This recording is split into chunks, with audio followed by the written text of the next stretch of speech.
grandparents. A round of applause.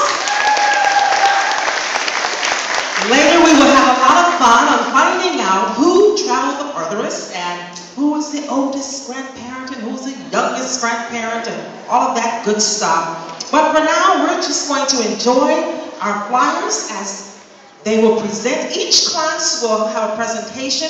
How many grandparents came to see their child on stage today? I did. You will get to see the great work that the finest team in all the world has produced. Our FCCA teachers are the world's finest. Let's hear it for them. This is a team effort. And there is no hiding in the word team.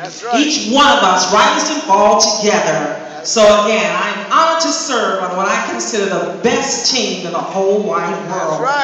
And one of those fabulous team members is coming to lead us in our worship this morning. Let's have a round of applause for Mrs. Erin Durham, our music instructor here at FCCA.